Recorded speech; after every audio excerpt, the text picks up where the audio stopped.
¿Quedó algo pendiente de la última parte?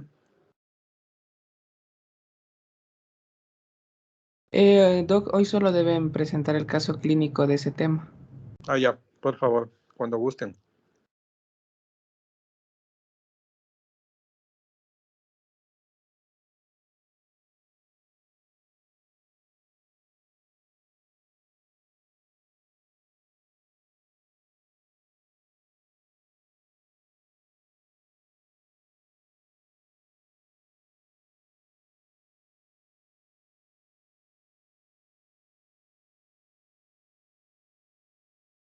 Ya le compartimos, Doc. Ratito.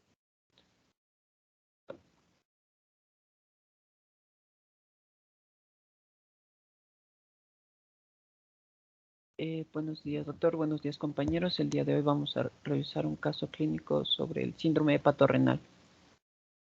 Pásale, por favor. Bueno, es un paciente masculino de 45 años de edad, diagnosticado con cirrosis hepática por virus de hepatitis C y alcohol, con hipertensión portal y con varices esofágicas. Está en la lista de espera de un trasplante hepático y ha tenido varios episodios de hemorragia digestiva por un síndrome de Mallory-Weiss y por varices esofágicas que precisó esclerosis y colocación de bandas y posteriormente la realización de un TTIPS, que es la... ¿Sí saben lo que es TIPS? Bueno, también presentó pancitopenia por hiperestrenismo y fue ingresado múltiples veces a medicina interna por descompensación hidrópica, que es una acumulación de líquido en cavidades como la pleura, como el peritoneo, y encefalopatía hepática por esto de la cirrosis.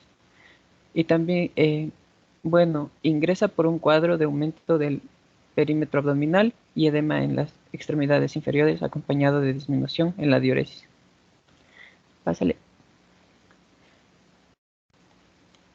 En la exploración física, lo que más se destaca es que su presión arterial es de 110/74, su frecuencia cardíaca es de 82 latidos por minuto, se encuentra desnutrido, tiene efector hepático, que es un olor característico, algunos le dicen como un olor dulzón, otros como un olor a rata, me parece que lo encontré en algún lado, pero es un olor del aliento. También tiene signos de hepatopatía crónica y ascitis. Pásale. Bueno, en la historia clínica tenemos que el motivo de consulta va a ser el aumento en el perímetro abdominal, el edema en extremidades inferiores y disminución de la diuresis. Como antecedentes personales tenemos la cirrosis hepática alcohólica y por virus de hepatitis C, la hipertensión portal, los múltiples episodios de hemorragias por las varices esofágicas y la pancitopenia por hiperesplenismo. Antecedentes familiares no refiere, y en el problema actual tenemos que es un paciente masculino de 45 años con diagnóstico de cirrosis hepática alcohólica y por virus de hepatitis C, con hipertensión portal, varices esofágicas, con múltiples episodios de hemorragia digestiva alta, que ingresa por un aumento en el perímetro abdominal, edema en extremidades inferiores y una disminución en la diuresis. Pásale. Igual aquí está lo que ya les dije, lo que se encontró en los signos vitales son la presencia de 110/70, la frecuencia cardíaca, la frecuencia respiratoria no hubo datos ni de la temperatura bucal ni la axilar. En el examen físico vemos que tiene signos en lo que es la boca, el efector hepático, en el abdomen la presencia de ascitis y en los miembros inferiores, que es un edema en ambos miembros inferiores. ¿Puedes pasarle?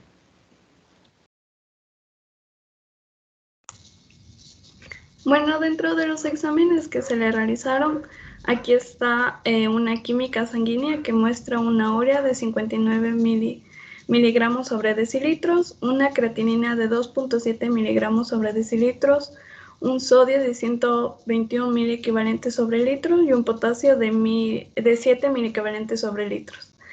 En sí, lo que notamos aquí es que existe un deterioro rápido y progresivo en sí de la función renal, ya que tanto las cifras de urea y creatinina se encuentran elevados, por lo tanto el paciente presenta una hiponatremia, además de esto presenta una hiperpotasemia.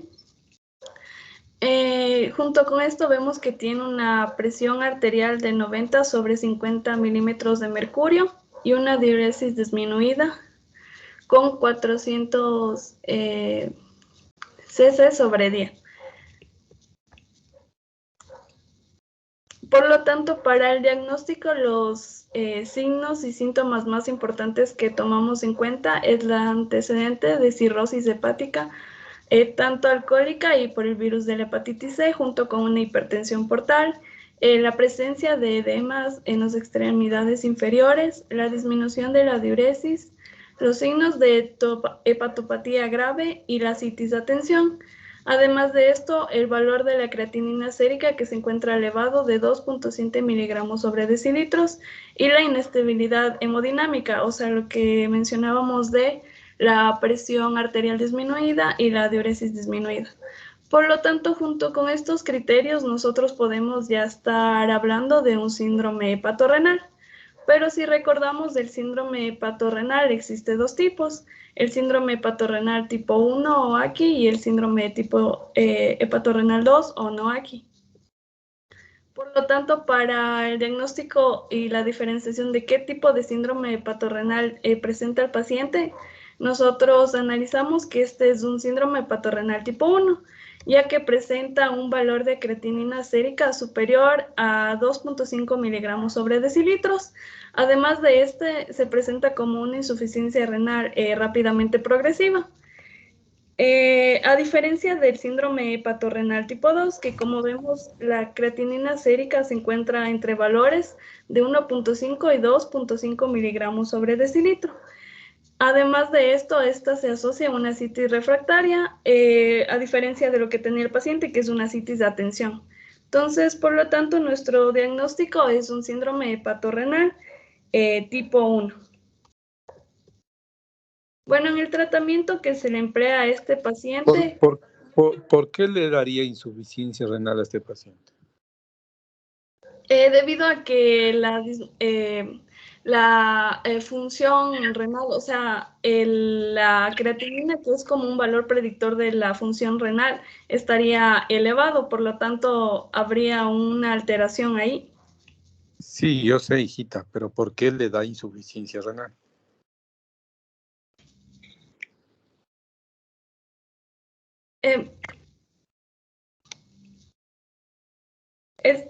O sea, sería el daño que ya se está presentando. Sí, pero ¿por qué?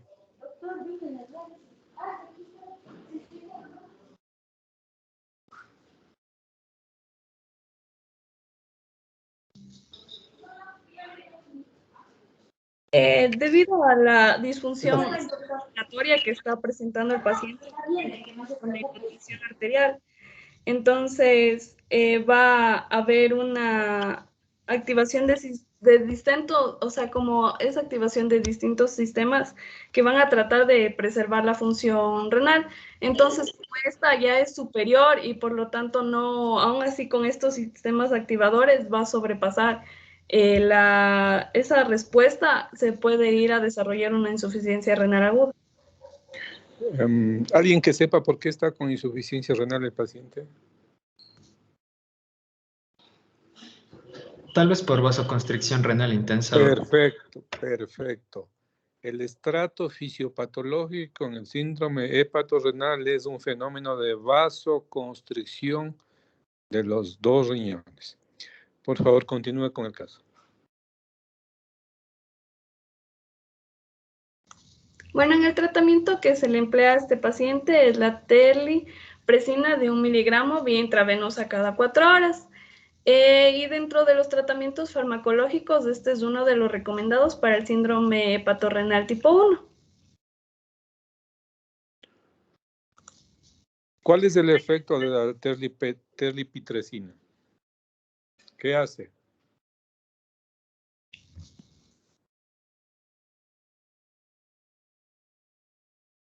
Lo que va es a reducir, va a producir esa vasoconstricción principalmente mencionaba del lecho vascular esplánico, por lo tanto va a reducir una hipovolemia efectiva y disminuye así estos sistemas de vasoconstrictores endógenos, por lo tanto va a aumentar la perfusión renal y el filtrado glomerular. Perfecto, muy bien. Continúe. Dentro de la evolución del paciente se le vuelve a realizar una química sanguínea. Y aquí, como vemos, la urea ya se encuentra en 53 miligramos sobre decilitros. La creatinina ha descendido abruptamente hasta 0.7 miligramos sobre decilitros. Y el sodio se encuentra en 140 milequivalentes sobre litros, al igual que el potasio. Además de esto, ya presenta una presión arterial de 110 sobre 60 milímetros de mercurio, una frecuencia cardíaca de 95 latidos por minuto y la diuresis ya ha aumentado a 1200 cc sobre día. En cuanto a la evolución del paciente, vemos que este ya se encuentra estable y ya además puede realizarse el trasplante hepático ortotópico, además de que está manteniéndose la función renal dentro de los parámetros normales, no siendo necesaria la realización de diálisis posteriormente. Nuestro caso. Una preguntita. ¿Qué será un trasplante? Regrésele la lámina. ¿Qué es un trasplante hepático ortotópico?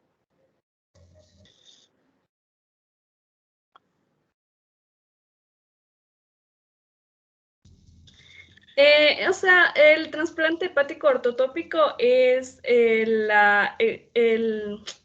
trasplante de un hígado enfermo por un hígado sano, procedente de un donante. ¿Alguien que sepa qué es un trasplante hepático ortotópico? Lo que dijo la doctora es un trasplante hepático. ¿Qué significará ortotópico? Porque tenemos que entender qué es lo que estamos presentando en las diapositivas, ¿no? Si tú no entiendes, estamos fregados. Alguien que sepa qué es ortotópico. Tal vez en el mismo lugar de... Exactamente. Hay dos tipos de trasplante, ortotópico y heterotópico. Ortotópico que ponemos en el mismo lugar, y para poner en el mismo lugar, ¿qué tendremos que hacer con el hígado viejo o con el hígado enfermo? Extirparlo. Extirparlo. Y le ponemos en su lugar. Cuando es heterotópico, lo ponemos en un lugar diferente y se deja el hígado enfermo o dañado en su lugar. Pero eso es muy raro. ¿Alguien más va a presentar algo?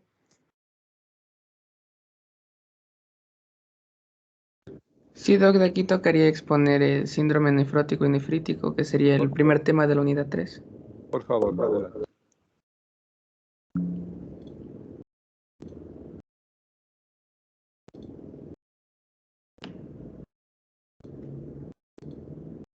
Ya.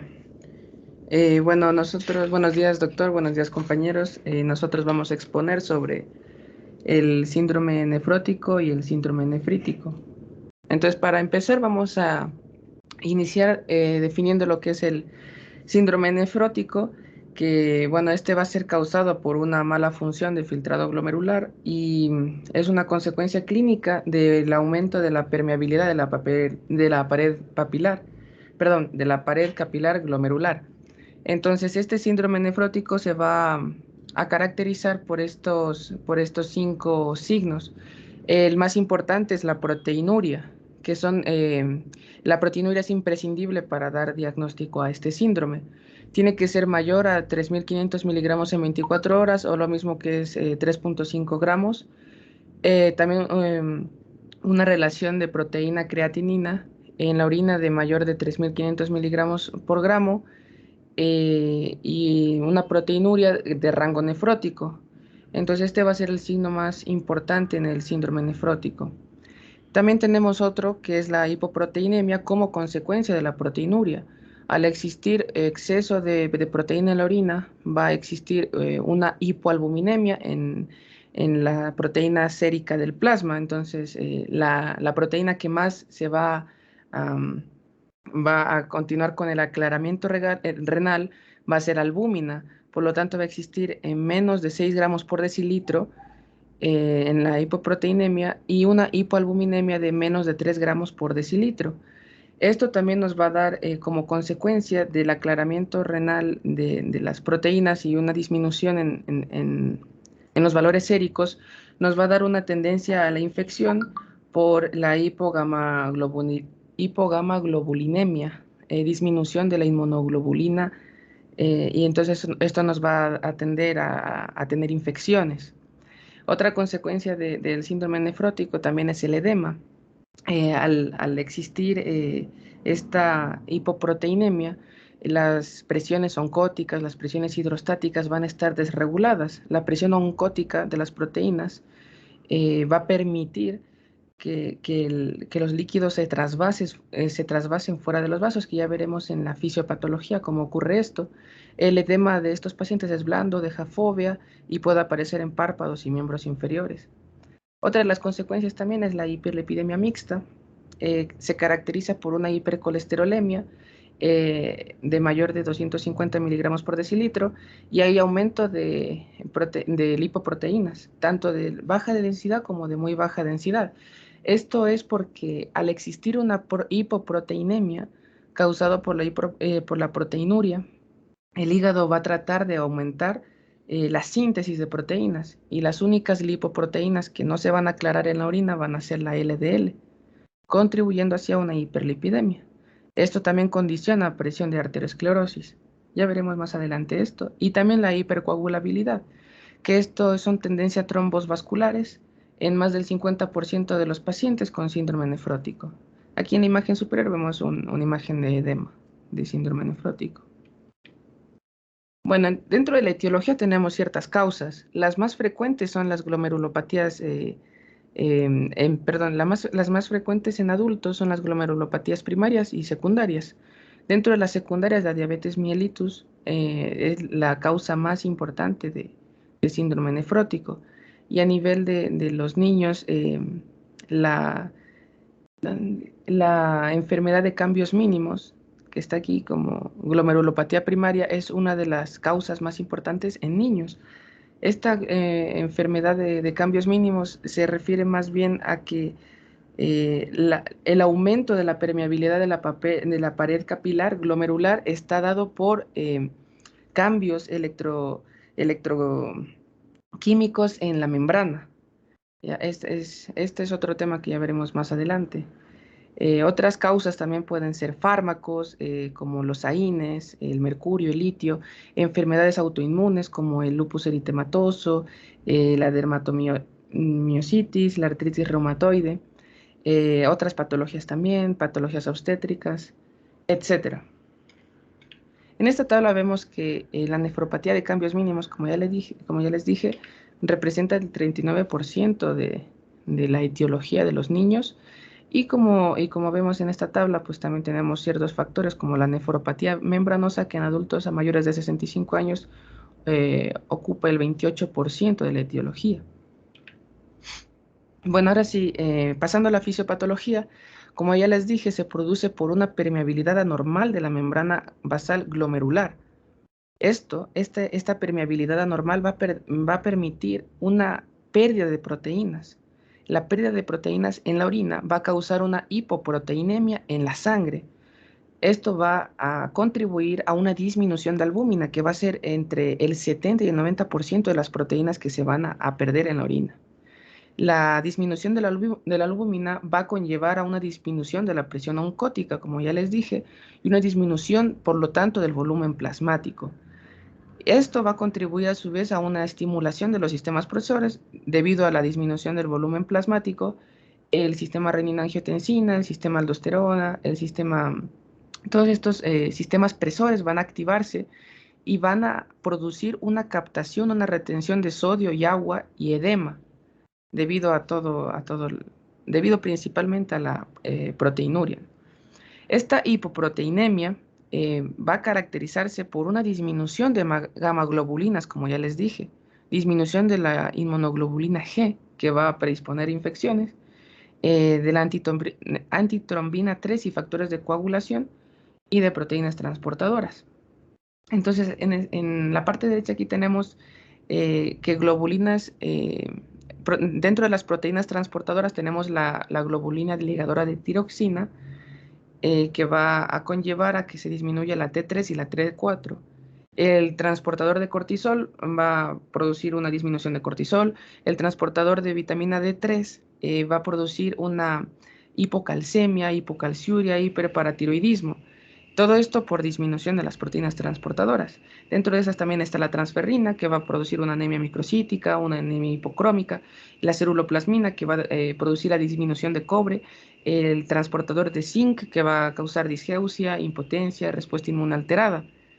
Entonces, como vemos, todo esto tiene diversas consecuencias, pero todo debido igual a la proteinuria. Bueno, como vemos aquí en la parte de abajo, el hígado aumenta la producción de todo tipo de proteínas, pero las lipoproteínas van a aumentar debido a que éstas no se van a aclarar con tanta facilidad.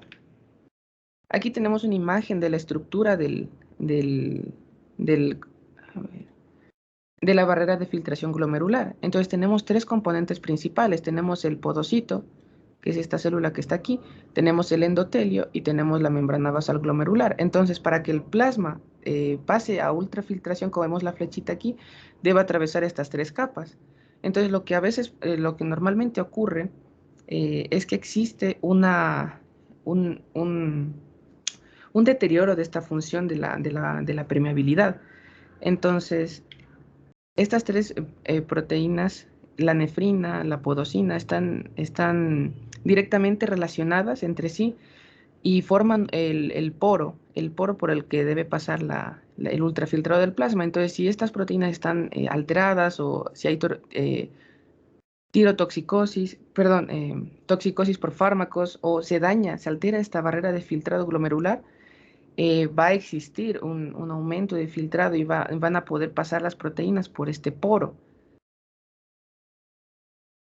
Bien, dentro de la fisiopatología también debemos hablar de un punto muy importante, que es el edema que se produce. Entonces, para producir este edema tenemos dos teorías principalmente por las que se trata de explicar este fenómeno. La teoría clásica es debido a un daño membranoso basal glomerular, este aumento de permeabilidad va a aumentar a la proteinuria y va a ser selectiva, solo albúmina. Y también de otras, puede también ser no selectiva, de otras proteínas de mayor peso molecular. Esto va a producir una hipoproteinemia con consecuencia de mayor síntesis por parte del hígado y una hiperlipidemia. Ya les dije que solo se queda la LDL en sangre. Y esto también va a conllevar a una disminución de gamma globulinas, una inmunodepresión, una hipercoagulabilidad por los factores trombóticos y todo esto, el fibrinógeno, el factor 5. Debido a la disminución de proteínas transportadoras también va a producir hipocalcemia, anemia, los déficits nutricionales. Entonces, esta hipoalbuminemia va a causar una extravasación por disminución de la presión oncótica y esto va a llevar inevitablemente al edema. Igualmente con la activación, como ya les dije, de los sistemas va a llevar al edema. Y la teoría de la reabsorción primaria, esta teoría tiene más que ver con la función de la nefrona. Entonces, este es un daño asociado al túbulo colector cortical. Y este daño en el túbulo va a aumentar la reabsorción primaria de sodio y agua. Y esta reabsorción va a aumentar la volemia, teniendo como consecuencia una extravasación por mayor presión hidrostática que va a producir edema. Entonces, como vemos, las dos teorías están aquí y las dos tratan de explicar el mecanismo del edema. Dentro también de la fisiopatología, en este cuadrito, pues lo que cabe destacar son las consecuencias de esta proteinuria, que sería el factor principal desencadenante de todos estos problemas. Entonces, primero tenemos una deficiencia hormonal. Como ya les dije, de la vitamina D va a estar disminuida, va a estar ausente, entonces va a haber una deficiencia hormonal. También tenemos como factor principal la proteinuria. Vamos a tener un estado procoagulante. Estos pacientes van a tener mucho más predisposición a la hipercoagulabilidad, formación de trombos. Vamos a tener susceptibilidad a infecciones, como ya les dije, el edema por las teorías que ya les dije también, una dislipidemia, un riesgo cardiovascular y una progresión de daño renal. Y todo esto explicado principalmente por la proteinuria y todos sus efectos que causa. Dentro de las consecuencias que tenemos, las 5 consecuencias más importantes, primero la hipoalbuminemia. La proteína plasmática más abundante que va a haber en esta hipoalbuminemia va a ser la albúmina, entre el 70 y 90%. El hígado va a tratar de compensar esta síntesis. Y esta hipoalbuminemia va a aparecer cuando la proteinuria y el catabolismo por parte de los túbulos superen al hígado, superen la formación de las proteínas del hígado. Entonces, en este caso va a empezar la hipoalbuminemia. En la parte derecha tenemos las alteraciones principales en la composición del plasma de los pacientes con síndrome nefrótico. Entonces tenemos que una disminución de la albúmina va a tener como consecuencias edema, hiperlipidemia, descenso del anión GAP, que es la suma de los aniones que no están cuantificados totalmente, el balance de nitrógeno negativo, una disminución de la inmunoglobulina G, va a tener como consecuencia una inmunodeficiencia, tendencia a infecciones, disminución de factores del complemento, igual déficit de opsonización de las bacterias, entonces va a haber una inmunosupresión. Vamos a tener alteraciones en proteínas del sistema hemostático más definidas, como aumento del fibrinógeno, aumento de factores procoagulantes, disminuciones de factores 9 y 10, inhibidores de la coagulación como la antitrombina van a estar disminuidos, y todo esto va a predisponer a trombosis arteriales y venosas. La alteración del sistema fibrinolítico también va a estar disminuido el plasminógeno, disminuido la alfa-2 antiplasmina. Va a estar disminuido también las proteínas de transporte, como ya les dije, y todo esto va a conllevar una anemia microcítica o hipocrómica, trastornos de la inmunidad celular, porque la transferrina va a ser una proteína de transporte del hierro, y al estar disminuida, pues el hierro es un componente bastante importante en la formación de las células del sistema inmune. Al estar también disminuida la eritropoyetina, va a producir anemia. Bueno, y continuando, pues el edema ya les expliqué que es blando con fobia, zonas declives, principalmente en extremidades inferiores. Esto es debido a los mecanismos hidrostáticos, tanto glomerulares como tubulares. Una hiperlipidemia causada por un aumento en la síntesis hepática, descenso de aclaramiento de LDL, VLDL. Va a haber, si existe mucho en sangre, va a existir una lipiduria. Esto se va a evidenciar como cilindros grasos. Esto en la orina, ¿no? Entonces esto va a darnos como resultado un aumento de la mortalidad cardiovascular. Dentro de la trombosis, como ya les dije, vamos a tener una causa de esta trombosis. Puede existir una trombosis de la vena renal. Esta es una de las complicaciones más graves, y esto se debe a alteraciones en la cascada de coagulación y fibrinólisis. También tenemos como consecuencia una hipertensión arterial debido a estos factores que activan el sistema renina-angiotensina-aldosterona intrarrenal. Este sistema renina-angiotensina-aldosterona va a acelerar la progresión de la enfermedad renal igualmente. Y otras consecuencias, también tenemos una insuficiencia renal aguda en más o menos el 30% de los pacientes. Esto es debido a una disminución de la permeabilidad, pero esto es debido a una fusión de los podocitos, y a que baja el coeficiente de filtración. También tenemos infecciones y alteraciones endocrinas. Bueno, continuando con la evaluación clínica y el diagnóstico, vamos a tener que la evaluación clínica nos vamos a tener una aproximación diagnóstica en base a los datos clínicos y analíticos del paciente. Debemos diagnosticar si existe una enfermedad causante del síndrome nefrótico, y no siempre es necesaria una biopsia, solo es necesaria si no sospechamos de otra enfermedad y si tenemos dudas.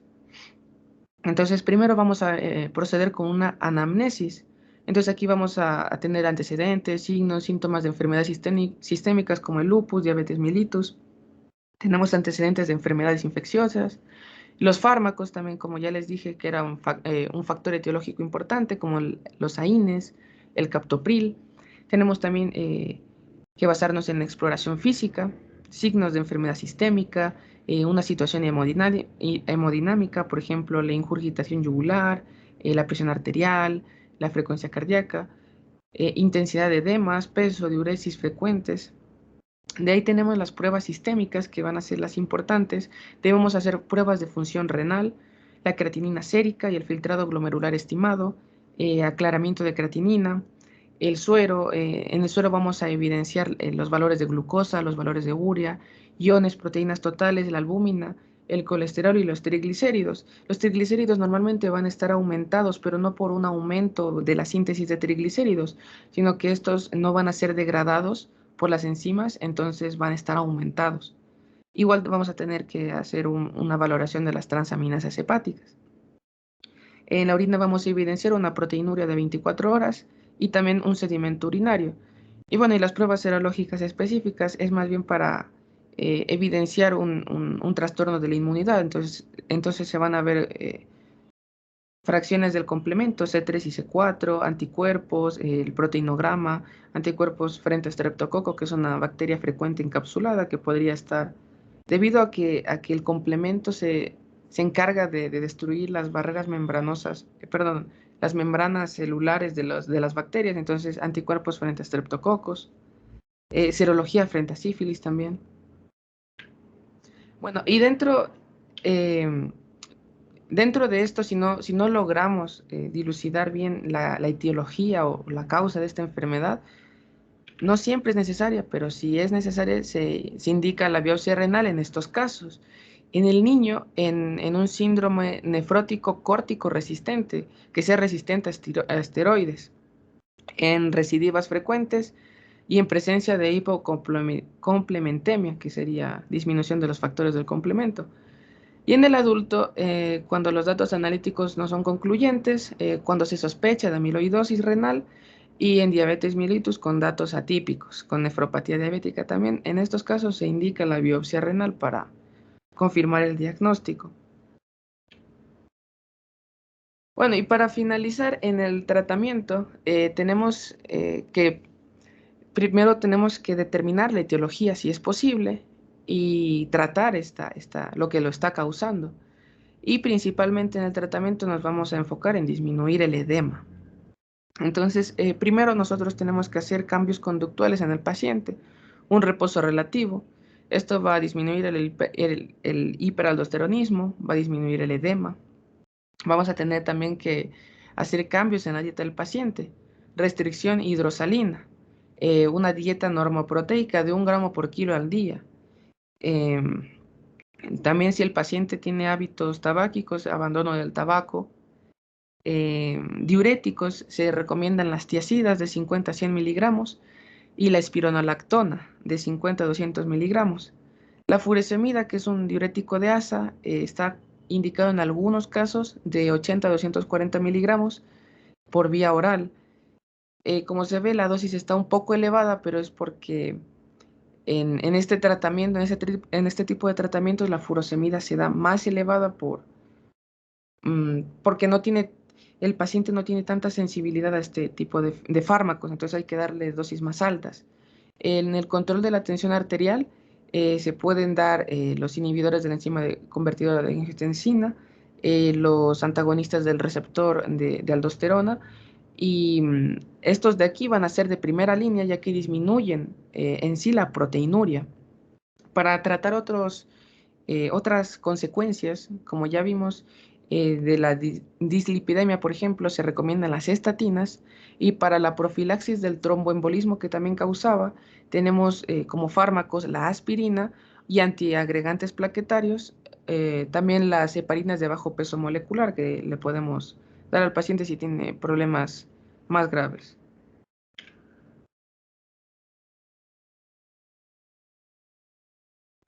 Ya, bueno, buenos días, doctor y compañeros. Continuando con el síndrome nefrítico. Bien, primero vamos a definir lo que es. El síndrome nefrítico es un conjunto de manifestaciones clínicas que se producen por un proceso inflamatorio en el glomérulo. Puede ocurrir como un proceso renal aislado o como parte de una enfermedad sistémica o hereditaria. Bien, primeramente el riñón puede tener distintas enfermedades. Hay que especificar que el riñón está constituido por la nefrona, que es la unidad anatomofuncional del riñón, y la nefrona posee el glomérulo, que se encuentra en esta parte de aquí. Las enfermedades que afectan al glomérulo se denominan glomerulopatías, en cambio las enfermedades que afectan a los túbulos se denominan nefritis túbulo-intersticiales. Entonces, el síndrome nefrítico es una glomerulopatía, así como también el síndrome nefrótico. El síndrome nefrítico, entonces, primero especificar que aquí se encuentra la arteriola aferente, aquí se encuentra la cápsula de Bowman, en esta parte de aquí, y aquí se encuentra la barrera de filtración y el rollo de capilares.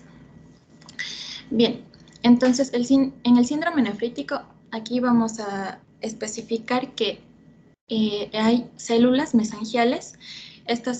Las células mesangiales, que es la estructura interna del glomérulo, estas producen las proteínas de la matriz mesangial y evita que las células de la sangre se expongan a las fenestraciones del endotelio.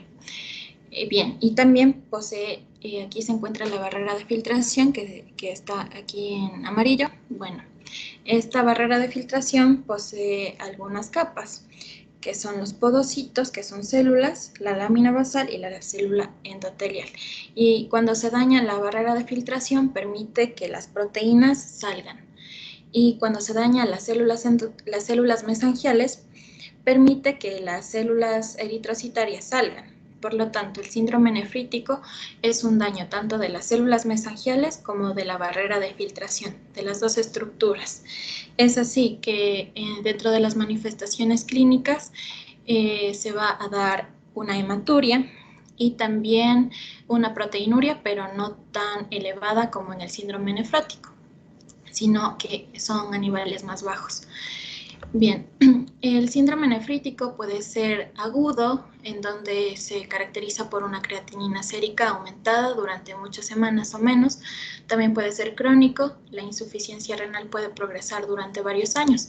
También puede ser primario o secundario. Primario significa que es un daño renal específicamente en el riñón, o secundario a enfermedades subyacentes. Pásale, por favor. Bien, entonces el síndrome nefrítico, como se les explicó, es una lesión glomerular. Entonces esta lesión glomerular va a provocar una inflamación. La inflamación, esta va a provocar, primeramente, la lesión puede ser tanto endocapilar, que es, aquí se encuentra el glomérulo, endocapilar, que es dentro de los capilares, que se encuentran aquí, o cerca de los capilares, y extracapilar, que es fuera de los capilares, es casi cerca de la cápsula de Bowman. Entonces, el síndrome nefrítico, que es una glomerulonefritis, puede ser tanto endocapilar como extracapilar. Entonces, esta lesión va a provocar una inflamación. ¿Y qué va a provocar esta inflamación? Lo primero que va a provocar es una hematuria. La hematuria es la salida de eritrocitos en la orina. Y esta va a ser más, se va a ver cilindros hemáticos. Bien, antes de continuar, primero quiero explicar que la endocapilar significa que son infecciones, que son glomerulonefritis postinfecciosas. Estas se restituyen solas, casi no requieren tratamiento. En cambio, las glomerulonefritis extracapilares, estas van a producir complejos de depósitos inmunes que parecen semilunas. Por eso aquí tenemos una glomerulonefritis con semilunas o crecientes y una glomerulonefritis postinfecciosa o endocapilar. Dentro de la glomerulonefritis postinfecciosa o capilar o endocapilar, aquí tenemos las más frecuentes en los niños, van a ser la glomerulonefritis postestreptocócica. En cambio, en los adultos, la más frecuente es la glomerulonefritis postendocarditis. Dentro de la glomerulonefritis extracapilar, la más frecuente va a ser como la glomerulonefritis rápidamente progresiva. Esta se va a relacionar más a las enfermedades agudas, vasculíticas, propias del riñón o que producen enfermedad renal rápida. También estas que se caracterizan por tener semilunas, como les dije. Bien, entonces, ahora continuando, la inflamación va a producir una hematuria. Y esta hematuria va a ser característica del síndrome nefrítico. Aquí vamos a tener que, aparte de la hematuria, va a haber una proteinuria que va a ser más baja que en el síndrome nefrótico, va a ser variable y va a ser de 1 a 2 gramos de proteínas salientes. Y es algo patognomónico del síndrome nefrítico, los cilindros hemáticos. Estos cilindros hemáticos son producidos porque existen las proteínas, como existe la proteinuria, las proteínas saliendo, hay una proteína específicamente que es la proteína de Tamm-Horsfall, y esta es producida por los túbulos renales. Entonces, esta proteína va a producir estos cilindros hemáticos, ya que antes de que existan estos cilindros hemáticos, existen los cilindros hialinos, que son los cilindros clásicos de las personas sanas o del prerrenal, la persona que aún no tiene daño renal. Entonces, cuando existe proteinuria, se van a liberar estas proteínas como es la proteína de Tamm-Horsfall, y esta va a producir los cilindros hemáticos, que es típico de la glomerulonefritis, que es el síndrome nefrítico. Bien, entonces ya después de producir la hematuria, la proteinuria, la inflamación, como el síndrome nefrítico, algo que me faltó decirles, es como tenemos un daño tanto en las células mesangiales y en la barrera de filtración. Las células mesangiales, al ser estructuras contráctiles, estructuras que se pueden mover, es la parte interna del glomérulo. Esta estructura, al estar en relación con el capilar, esta va a proliferar. Entonces, además es una estructura mensajera. Y cuando empieza una lesión, estas van a empezar a presentar antígenos a CD4 y CD8. Por lo tanto, va a proliferar este tejido. Y aquí empieza la etapa de la inflamación, que es una etapa proliferativa, exudativa. Y por lo tanto, se produce la disminución del filtrado glomerular. Entonces, este es un proceso básico del síndrome nefrítico.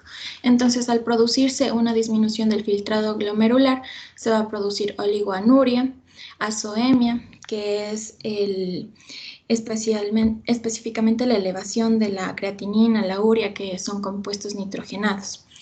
En la oligoanuria, específicamente va a haber una retención de agua y sal.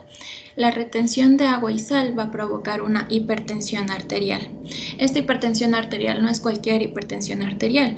Esta hipertensión va a ser específicamente una crisis hipertensiva, que es en pacientes que no están acostumbrados a un aumento de sodio, entonces van a tener distintas manifestaciones. No es como la hipertensión arterial, la de siempre. Esta es una crisis hipertensiva que puede derivar a una emergencia hipertensiva, como una encefalopatía hipertensiva, o si no, a una insuficiencia cardíaca con edema agudo pulmonar.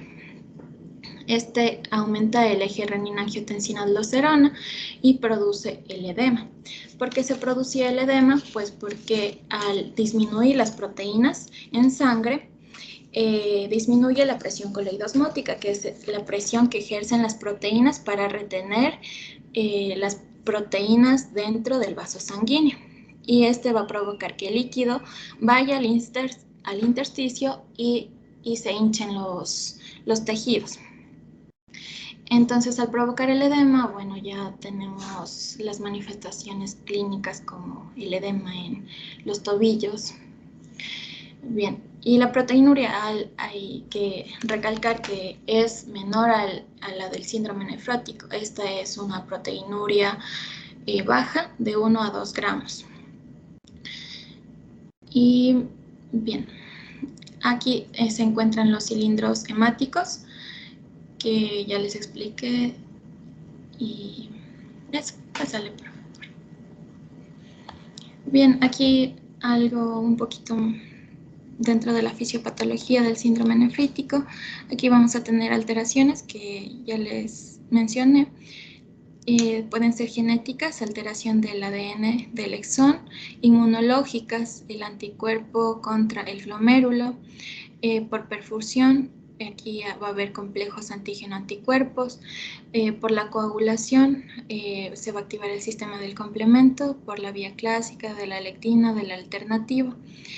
Y bien, el daño al glomérulo se va a provocar por mediadores inflamatorios, el incremento de la permeabilidad de las proteínas, la disminución de la tasa del filtrado glomerular, la hipercelularidad, la trombosis, la necrosis, semilunas, las semilunas que se formaban por la acumulación de complejos autoinmunes, específicamente en las lesiones extracapilares, y provocan la reabsorción de sal y esta por ende la hipertensión arterial, que son específicamente crisis hipertensivas. Bien, aquí entonces el paciente, aquí tenemos que el comienzo del síndrome nefrítico agudo va a ser brusco, puede ser brusco, con manifestaciones como fiebre, cefalea y dolor abdominal, o puede ser progresivo, con edema periférico, ganancia de peso y astenia. El síntoma principal va a ser la hematuria.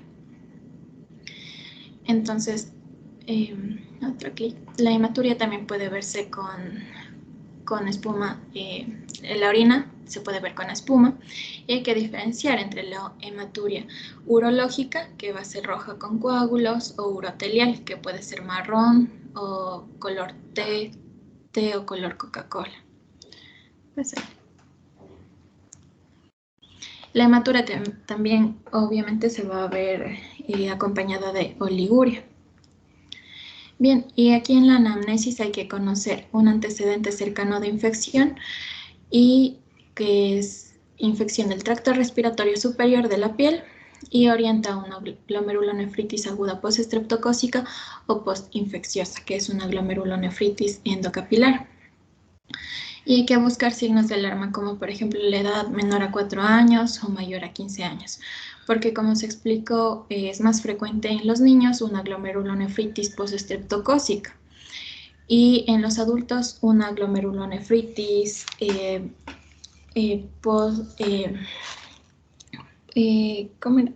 postinfecciosa. Bien, la historia familiar de enfermedades glomerulares también hay que buscar como signos de alarma, la historia previa de síntomas similares, evidencia de enfermedades extrarrenal o sistémica y evidencia de enfermedad renal crónica con hipertensión arterial. Al examen físico se van a ver los hallazgos más característicos como el edema, que va a ser moderado, a veces hay anasarca, hipertensión arterial, que es moderada, a veces va a ser maligna.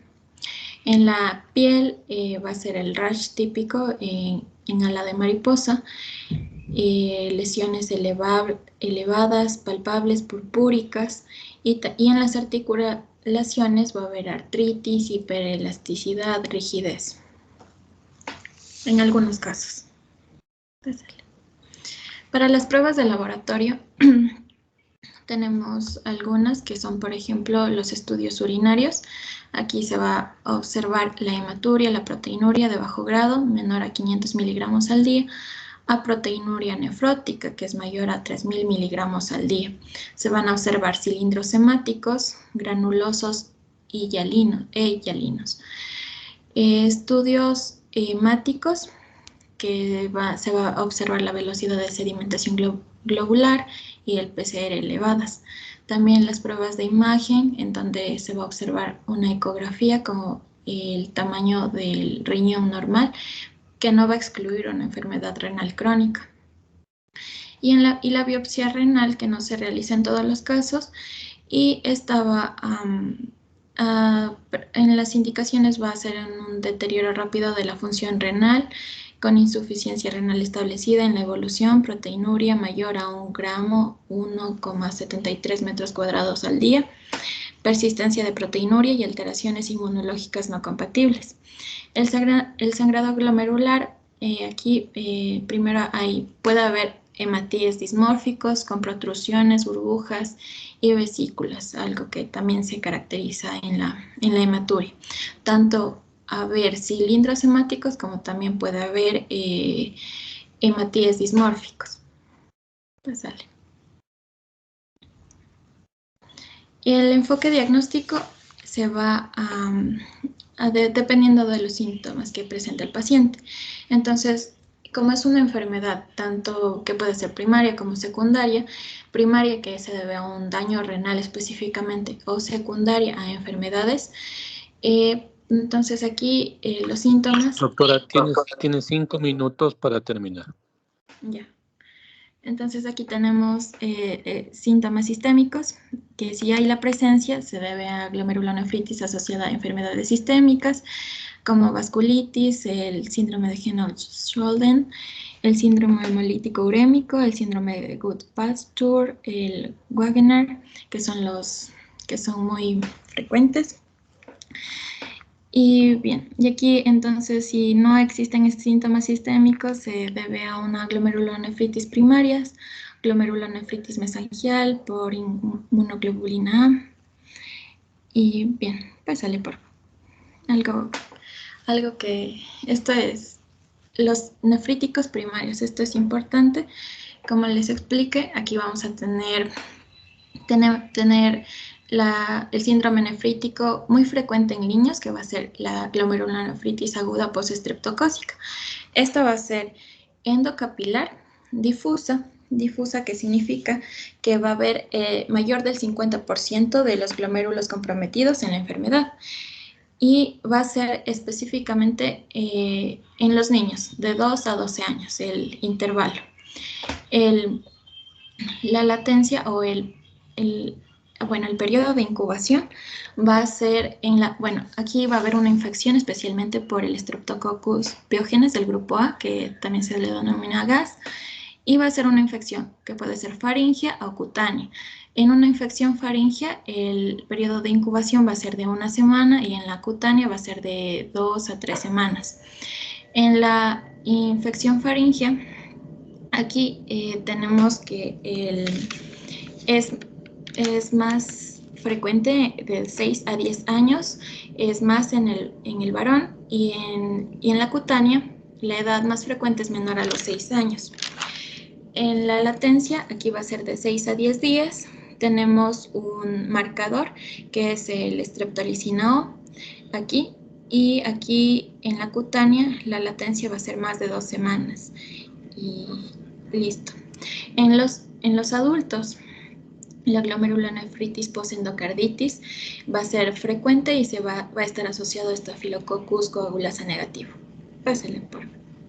Anteriormente, los niños van a estar casi siempre con manifestaciones como el impétigo, que se vio en las anteriores imágenes.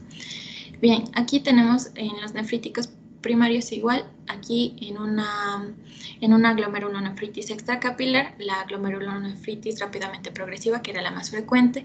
Esta va a ser extracapilar con semiluna subaguda, va a ser focal. Esto significa que van a haber menor al 50% de los glomérulos van a estar dañados, van a estar comprometidos. Va a ser segmentaria, que significa que la mitad del glomérulo se va a encontrar comprometido.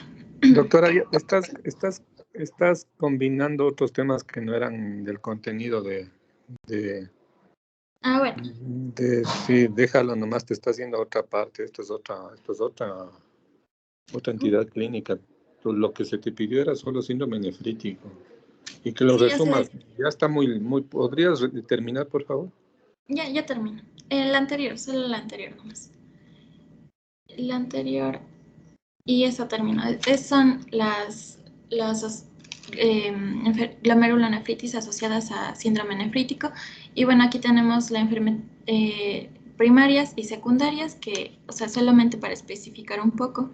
Más aquí tenemos, esto se debe al depósito de complejos autoinmunes. Y aquí tenemos todas las enfermedades. Pásale por. Bien, esta es lo mismo. Pásale. Estas son otras causas de glomerulonefritis, primaria, que es idiopática, y secundaria, que igual están aquí otros ejemplos. Pásale.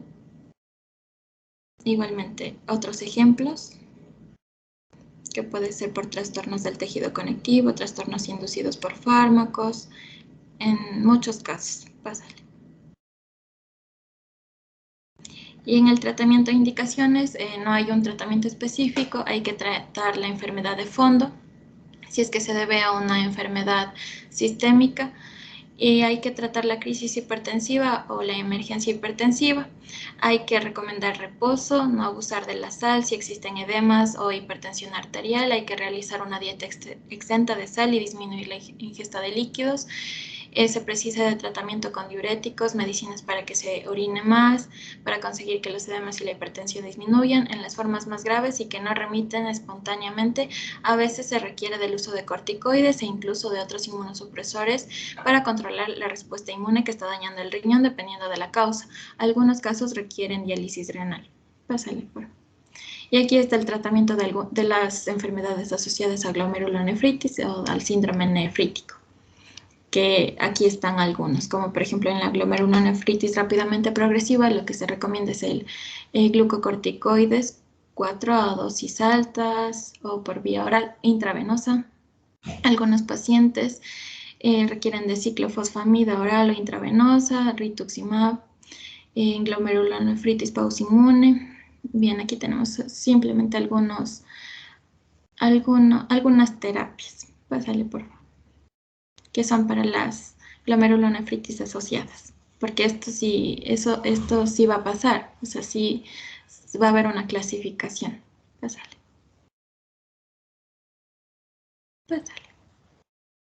Listo, gracias.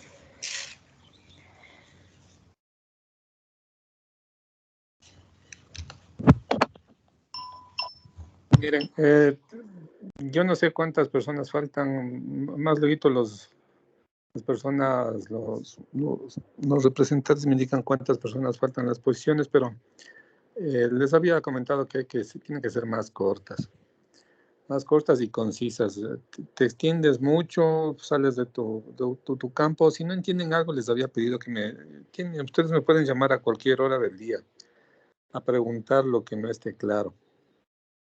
Empezaste muy bien, ambas charlas muy bien, pero no sé por qué después te confundes y te vas a otra parte. Si está confuso algo, para eso soy el tutor, para que me digan, doctor, no entiendo esta parte, ¿cómo se va a abordar? O sea, le acabaste dando otras cosas que no vienen al caso, pero bueno, está bien. Las exposiciones de aquí en adelante, máximo 20 minutos de duración, por favor, y principal, y no pongan tantas letras. Como les dije, no tiene sentido que escriban en la diapositiva y lean lo que están escribiendo. Eso no es así. Ustedes están en formación y justamente para eso es lo que les hago estas recomendaciones. Entiendo ahora que, miren, yo les voy a preguntar que pongan las diferencias entre síndrome nefrítico y nefrótico, que pongan las indicaciones de biopsia, que a lo mejor les pongo algún caso clínico, pero son cosas muy concisas, muy generales. Muchas gracias, nos vemos el día martes. Doc, una pregunta. Sí. A nosotros nos toca hacer los casos de síndrome nefrítico y nefrótico. ¿Le hacemos un caso de síndrome nefrítico y otro de nefrótico o elegimos uno de cualquiera de los dos? Pero no entiendo, doctora, lo que me estás diciendo. O sea, uno por cada síndrome. Ah, ya, ¿Sí? Doc. ¿Alguna Ya, otra eso. pregunta? No, eso nomás. Ya, muchas gracias. Hasta luego. Gracias.